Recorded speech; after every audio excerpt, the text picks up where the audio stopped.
ఆంధ్ర రాజకీయాలు అనగానే YCP TDP అందులో ఏదో ఒక పార్టీ గెలుస్తుంది. నడుమిట్లా జనసేన ఉన్నది, అది సైకిల్కే సపోర్టు. ఇక బీజేపీ ఈడ కొట్లాడుతున్నా ఢిల్లీలో వైసీపీతో దోస్తానా చేస్తుంది. ఈ లెక్కన గా రెండు పార్టీల నడుమే తగ్గఫర్ ఉంటుంది ఎలక్షన్లా. అందుకే ఇటు ఎమ్మెల్యేలు అటు పోతుండ్రు, అటు లీడర్లు ఇటు వస్తుండ్రు. రేపు ఎవరు ఎటుంటారో తెలియకుంటుంది. అయితే ఆంధ్ర రాజకీయాలు ఇన్ని రోజులు ఒక లెక్క, ఈ కాంచెలు ఒక లెక్క. ఎందుకంటే ఇగో గిందుకు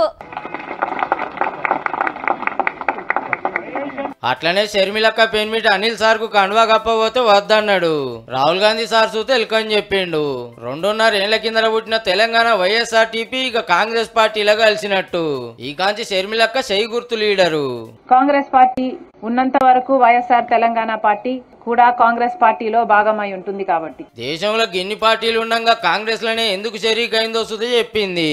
అతిపెద్ద సెక్యులర్ పార్టీ కాంగ్రెస్ పార్టీ కాబట్టి ప్రజలందరికీ మేలు చేస్తుందని సంపూర్ణంగా విశ్వసిస్తూ ఏ కళ అయితే రాజశేఖర రెడ్డి గారు రాహుల్ గాంధీని ప్రధానమంత్రిని చేయాలి అని ఆంధ్ర కాంగ్రెస్ లీడర్లు కూడా వచ్చిండ్రు ఈ కార్యానికి.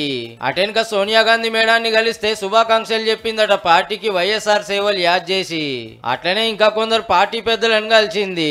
మిమ్మల్ని ఆంధ్రాకు తోలుతారట, కడపకెళ్లి పోటీ చేపిస్తారట, నిజమేనా మేడం అని అడిగితే కాంగ్రెస్ పార్టీ ఆదేశం మేరకు పనిచేస్తాం, కాంగ్రెస్ పార్టీ ఇంకా ఏమీ నిర్ణయించలేదు, 2 రోజులు ఓపిక పడితే I'm sure everything will be clear. Election లో పోటీ చేయకుండా కాంగ్రెస్ కిమ్మతి ఇచ్చినందుకు ఏ పదవి ఇస్తారో గానీ ఆంధ్రాకు పంపితే మాత్రం అన్నకు చెల్లెకు రాజకీయ కొట్లాట శురు అయినట్టే.